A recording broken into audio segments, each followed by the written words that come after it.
পটল তো আমরা অনেকভাবেই রান্না করে থাকি, কিন্তু পটল আর মুসুর ডাল দিয়ে যে এত মজার রেসিপি তৈরি করা যায় তা না দেখলে বিশ্বাসই করা যেত না। পটলের এই রেসিপিটি খেতে কিন্তু হয় দুর্দান্ত, আর এই রেসিপিটি বাড়ির ছোট থেকে বড় সবাই কিন্তু অনেক পছন্দ করবে, বারবার চেয়ে চেয়ে খাবে। আসসালামু আলাইকুম প্রিয় দর্শক, আজ এমনই একটি রেসিপি আমি আপনাদের সাথে শেয়ার করব।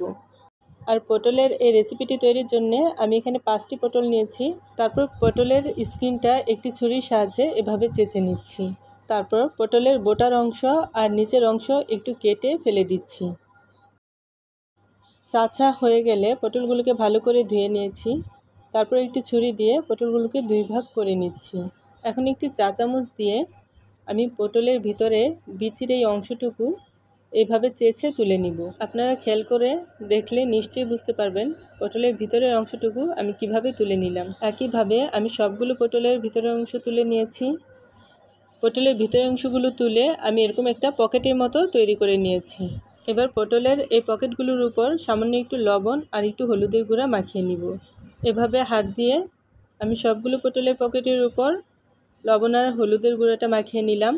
তারপর এগুলোকে এক সাইডে রেখে দিলাম। এবার পটলের ভিতরের যে শ্বাসটুকু আমরা তুলে রেখেছিলাম সেগুলো থেকে পটলের বিচিগুলো আমরা তুলে ফেলে দিচ্ছি, কারণ এই বিচিগুলো খাওয়ার সময় যদি কামড়ে লাগে তাহলে এর টেস্ট মোটেও ভালো লাগবে না। বিচিগুলো ফেলে দিয়ে এগুলোকে একটু ছুরি দিয়ে আমি ছোট ছোট টুকরো করে কেটে নিলাম। এখানে আমি 1 কাপ মুসুর ডাল 1 ঘন্টা আগে ভিজিয়ে রেখেছিলাম। তারপর এগুলোকে ধুয়ে ভালো করে পরিষ্কার করে নিয়েছি।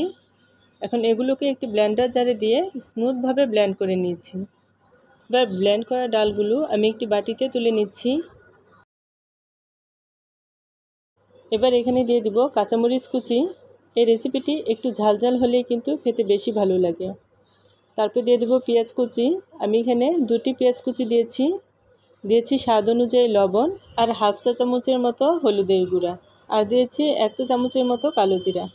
এই রেসিপিটায় কালো জিরাটা দিলে খেতে কিন্তু অনেক মজা লাগে, আর কালো জিরা তো অনেক উপকারী, তাই আমি চেষ্টা করি এইসব রেসিপিতে একটু কালো জিরা ব্যবহার করার জন্য। এবার দিব ফ্রেশ ধনিয়া পাতা কুচি আর বিচি ছাড়িয়ে কুচি করে রাখা পটলের মাঝখানের অংশটুকু দিয়ে দিচ্ছি। এবার সবগুলো উপকরণ খুব ভালো করে একসাথে মিশিয়ে নিব। আপনারা চাইলে এখানে 2 চা চামচ কর্নফ্লাওয়ার দিতে পারেন বাইন্ডিংয়ের জন্যে, তো না দিলেও কোনো সমস্যা হবে না, কারণ এটা পটল থেকে বের হয়ে আসবে না। এবার পটলের একটি পকেট নিয়ে এই পুরটা আমি এইভাবে পটলের পকেটের ভিতর দিয়ে দিচ্ছি। আপনারা দেখতেই পাচ্ছেন এই পুর দিয়ে আমি পটলের পকেটটি সমান করে ভরে দিলাম। একইভাবে আমি সব কয়টি পটলের পকেটে এভাবে পুর ভরে নিলাম। এই রেসিপিটি কিন্তু ভাত কিংবা খিচুড়ির সাথে খুবই ভালো লাগে, বা শুধু শুধু নাস্তা হিসেবেও আপনারা খেতে পারেন। আমার সব কয়টি পটলেই পুর ভরা হয়ে গেছে। এখন একটি প্যানে সরিষার তেল গরম করে আমি পুর ভরা একটি পটল দিয়ে দিচ্ছি, আর পুরের সাইডটা আমরা নিচের দিকে দিব। এ সময় চুলার আঁচ লো টু মিডিয়ামে রেখে একটি ঢাকনা দিয়ে ঢেকে আমরা 2 থেকে 3 মিনিট ভেজে নিব। এতে করে পটলগুলো খুব সুন্দর করে সিদ্ধ হবে, আর পুরগুলো ভিতর থেকে ভালো করে সিদ্ধ হবে। 3 মিনিট পর ঢাকনা তুলে আমি পটলগুলোকে উল্টিয়ে দিচ্ছি। আপনারা দেখতেই পাচ্ছেন পুরের সাইডটা খুব সুন্দর করে কিন্তু ভাজা হয়ে গেছে, আর পটলের ভিতর থেকেও কিন্তু এগুলো বের হয়ে আসেনি। সব কয়টি উল্টিয়ে দেওয়ার পর আবারও ঢাকনা দিয়ে ঢেকে আমরা 2 থেকে 3 মিনিট ভেজে নিব। 3 মিনিট পর ঢাকনা তুলে আপনাদের দেখিয়ে দিচ্ছি। দেখুন আমাদের পটলের পাশটাও কিন্তু খুব সুন্দর করে ভাজা হয়ে গেছে। আমরা দুপাশটাই এভাবে সুন্দর করে লালচে করে ভেজে নিব। দুপাশে এভাবে লালচে করে ভাজার পর আমরা তেল থেকে পটলগুলো তুলে নিব। আর আমি দুবারে পুর ভরা সবগুলো পটল ভেজে নিয়েছি। আর এই পটল ভাজার কাজটা সরিষার তেল দিয়ে করারই চেষ্টা করবেন।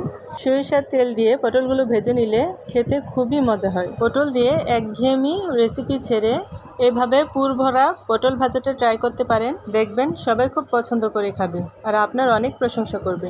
আমার রেসিপিটা যদি ভালো লেগে থাকে তাহলে প্লিজ আমার চ্যানেলটিকে সাবস্ক্রাইব করবেন, আর নতুন নতুন ভিডিও পেতে পাশে থাকা বেল বাটনটি বাজিয়ে দিবেন। আর রেসিপি ভালো লাগলে একটা লাইক দিবেন। কমেন্টস করে আপনাদের মতামত জানাবেন। সবাই ভালো থাকবেন। আল্লাহ হাফেজ।